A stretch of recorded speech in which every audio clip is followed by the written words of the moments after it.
पंडित जी और नाविक। आज गंगा पार होने के लिए कई लोग नौका में बैठे धीरे धीरे नौका सवारों के साथ सामने वाले किनारे की ओर बढ़ रहे थे कि एक पंडित जी भी उसी सवारी में थे। पंडित जी ने नाविक से पूछा, क्या तुम भूगोल पढ़ते हो? भोले वाला नाविक बोला, भूगोल क्या है और इसका मुझे कोई पता नहीं। पंडित जी ने पंडिताई को प्रदर्शन करते हुए कहा, तुम्हारे भाव भर जिंदगी पानी में गई। फिर पंडित जी ने दूसरे प्रश्न किया, क्या इतिहास जानते हो?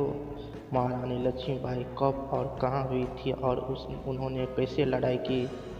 नाविक ने अपने अभिज्ञता को जाहिर की तो पंडित जी ने विजय मुद्रा में कहा, ये भी नहीं जानते तो तुम्हारा आधी जिंदगी पानी में गई। फिर विदा के मत से पंडित जी ने तीसरे प्रश्न पूछा, महाभारत का भीष्म नाविक संपदा या रामायण का केवट और भगवान श्री राम का संपदा जानते हो? अनपढ़ नाविक क्या कहे? उसने इशारे में ना हा। तभी पंडित जी ने मुस्कुराते हुए बोला, तुम्हारा पौने जिंदगी पानी में गई। तभी अचानक गंगा के प्रवाह तीव्र होने लगा। नाविक ने सभी को तूफानों की चेतावनी दी और पंडित जी से पूछा, नौका कि तूफानों की डूब सकती है, क्या आपको तैरना आती है? पंडित जी भी घबराहट से बोले, मुझे तो तैरना नहीं आती।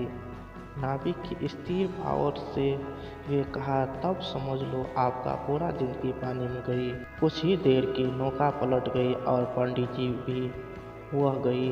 मित्र, पिता वाद विवाद के लिए नहीं है और न ही दूसरे के नीचे दिखाने के लिए है, लेकिन कभी कभी ज्ञान की अभियंता में कुछ लोग इसका बात को भूल जाते हैं और दूसरे का अपमान कर बैठते हैं। याद रखिए, शस्त्रों के ज्ञान समस्या के समाधान में प्रयोग होना चाहिए, हिंसा करने के लिए नहीं।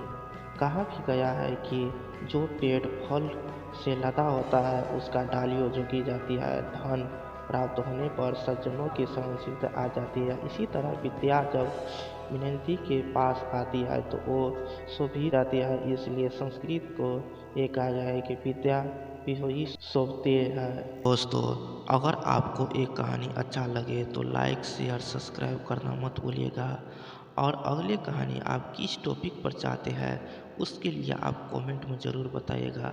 तो चलिए आज का इस वीडियो से विदा लेते हैं, फिर मिलेंगे आपके अनुसार बताए कहानी के वीडियो में।